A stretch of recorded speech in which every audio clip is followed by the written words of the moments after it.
Sekalian,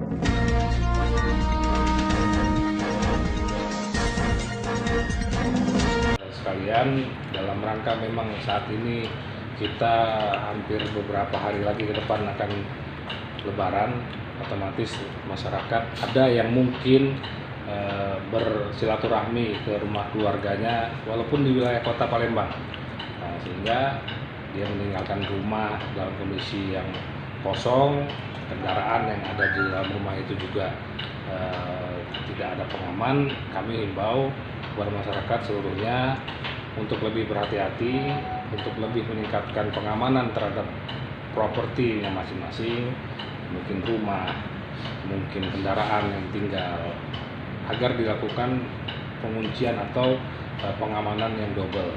Apabila soal motor, kasih kunci di, walaupun hanya kunci stang, tapi dikasih juga pengaman di roda atau di bagian lain yang memang akan sulit untuk pelaku untuk melakukan pencurian terhadap barang-barang yang ditinggalkan oleh pemiliknya.